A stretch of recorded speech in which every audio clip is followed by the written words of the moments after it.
جب اس دنیا میں تشریف لاتے ہیں تو اللہ رب العزت ارشاد فرماتے ہیں کہ میں نے مومنوں پر احسان کر دیا ہے۔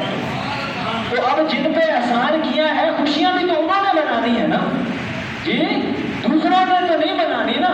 تو رحمت تو پورے عالم کے لیے بن کے آئے تھے، تو اب کافر تو خوشیاں نہیں منائیں گے جی، حالانکہ رحمت تو سب کے لیے ہے، فرشتوں کے لیے بھی ہیں، حیوانوں کے لیے بھی ہیں، جنوں کے لیے بھی ہیں۔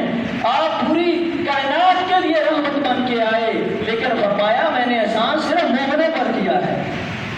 تو ایک اور جگہ اللہ رب العزت نے ارشاد فرمایا قد جاءکم من اللہ نور، کہ میں نے بس بھیجا نور و کتاب مبین، اور روشن کتاب۔ میں نے کیا بھیجا؟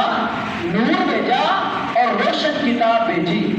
تو مفسرین کرام لکھتے ہیں یہاں نور سے مراد نبی کریم صلی اللہ علیہ وسلم کی ذات گرامی ہے۔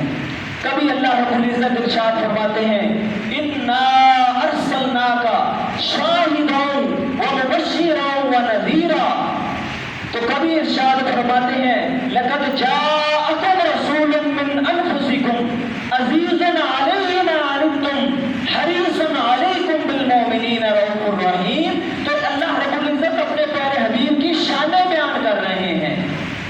تو جو آیت مبارکہ جس میں فرمایا کہ قد جاءکم من اللہ نور، کہ میں نے دنیا میں کیا بھیجا؟ نور بھیجا۔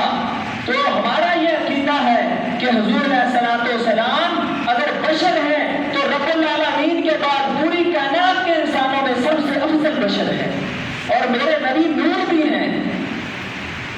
ایک روایت میں آتا ہے کہ حضرت جابر حضور علیہ الصلوۃ والسلام کی بارگاہ میں حاضر ہیں اور عرض کرتے ہیں خدا کا ابی و امی یا رسول اللہ صلی اللہ علیہ وسلم، اے پیارے اللہ کے حبیب، یہ تو آج ذرا فرما دیجئے کہ اللہ رب العزت نے ساری کائنات سے پہلے کس چیز کو تخلیق فرمایا، کس چیز کو بنایا؟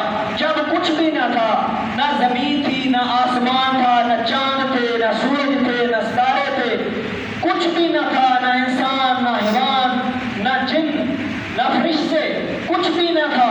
تو اللہ رب العزت نے کیا بنایا تھا سب سے پہلے؟ تو نبی کریم صلی اللہ علیہ وسلم ارشاد فرماتے ہیں یا جابر